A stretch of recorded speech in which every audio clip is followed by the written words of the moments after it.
How's it going, Automotivated followers? So today we got a 2015 Chevy Silverado with a 5.3 engine in it. Customer complaint is we got a check engine light for fuel pressure sensor performance. It's P018B-00.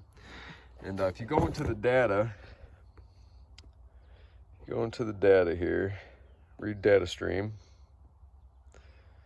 go to fuel system data, and then select your desired fuel pressure and your actual fuel pressure. Be down here a little bit. Desired fuel pressure, desired fuel rail pressure. Let's go down to our actual fuel pressure sensor. One will be voltage, one will be the conversion into kPa or PSI. Let's get the fuel rail pressure sensor as well, just for poops and laughters.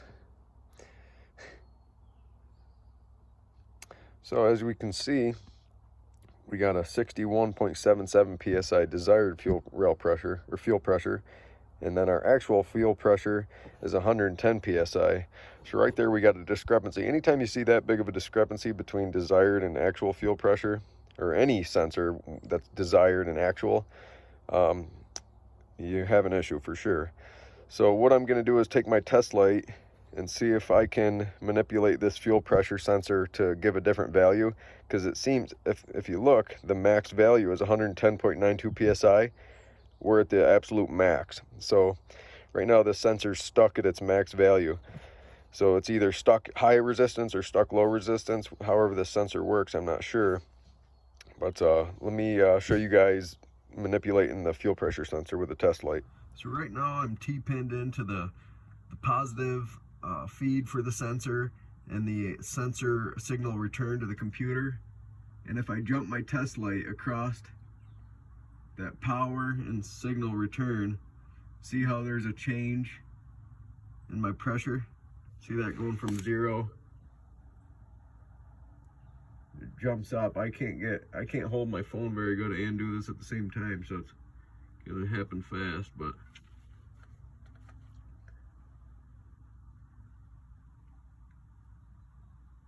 see that sensor pressure change?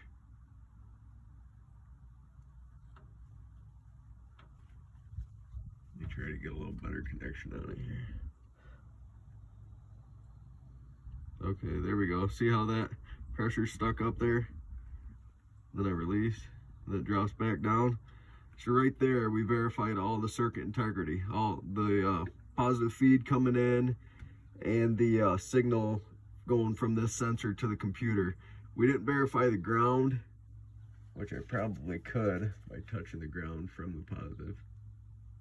Yeah, I do see a light. I can't show you very well, but I do see a light if I probe the ground, because my test light is going from the positive to the signal right now, but I can stick my test light to the middle and I get lit up off that ground pin. So all the circuit integrity is good. It's super hard to show you guys. I'm underneath the truck right now, but so right there we verified that the pressure sensor is bad, and with it plugged in, you can see how the pressure goes up to the max again. So I'm going to swap out this pressure sensor with you and start the video back up and show you what the pressure reads at that time. So this is the fuel pressure sensor I was telling you guys about. And this is the 3-pin connector that we were probing earlier. The pin all the way to the left is the positive battery feed. The middle one is ground. And the right one is the signal return to the PCM or ECM. And so this is the fuel pressure sensor. It's in line. It's about 2 feet in front of the fuel tank or fuel pump and fuel tank. So now all we gotta do is swap this out for the new one. And this is a GM OEM replacement right from the dealership. I'd recommend only getting dealership parts for something like this. Some sensors are real finicky about their resistance values. So if you guys do change it, go with the OEM one. All right, let me swap this out. I'll get right back with you guys. All right, guys, so now we got the new one in place and plugged in.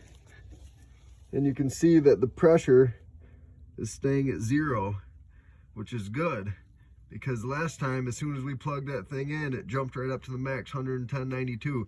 And this vehicle's been sitting overnight and it hasn't been started, so that fuel pressure shouldn't be, I mean, maybe it have a few pounds in it, but it shouldn't be maxed right out. When I took the old one off, there was very little fuel pressure. It just dribbled out a little bit, so that's a good sign. We're gonna get back out and start the vehicle up and see what kind of fuel pressure we're reading. What do we got? 3.92 psi, which is all right. It's fine to have a little bit of pressure in there. It probably does have a little bit of pressure, but definitely not 110.92 like the old sensor read. All right, so let me get up there and start the vehicle and see what kind of pressure we're reading. All right, guys, so now we got the engine running. If we look at the fuel pressures, our desired is 5786, and the actual fuel pressure is 50. Well, it's bouncing around. It's supposed to bounce around. It's never going to be a dead set PSI like it was before. That was another telltale sign that not only is it maxed out, but it was staying right still. That pressure should fluctuate like that. So we're gonna clear the codes and see if it comes back. It was coming back automatically, and see what happens. I'll go out of here. Boom. Clear fault code. Yes, it's hard to do it through the camera. I have to kind of look to the side of the phone. Clear fault code completed. Let's go back in and read fault codes again. DTC display. No trouble codes. System normal. Great. Before, I should have showed you guys that before. Before, when you cleared the code with that fuel pressure sensor being pegged at the max, that check engine light would come back automatically. As soon as you crank that engine, that check engine light would come back. So it knew that that pressure being that high and not fluctuating would set the code. So it looks like a fix, guys. Gonna clean up everything and let the customer know I'm done, and we're on our way. Thanks for following, guys.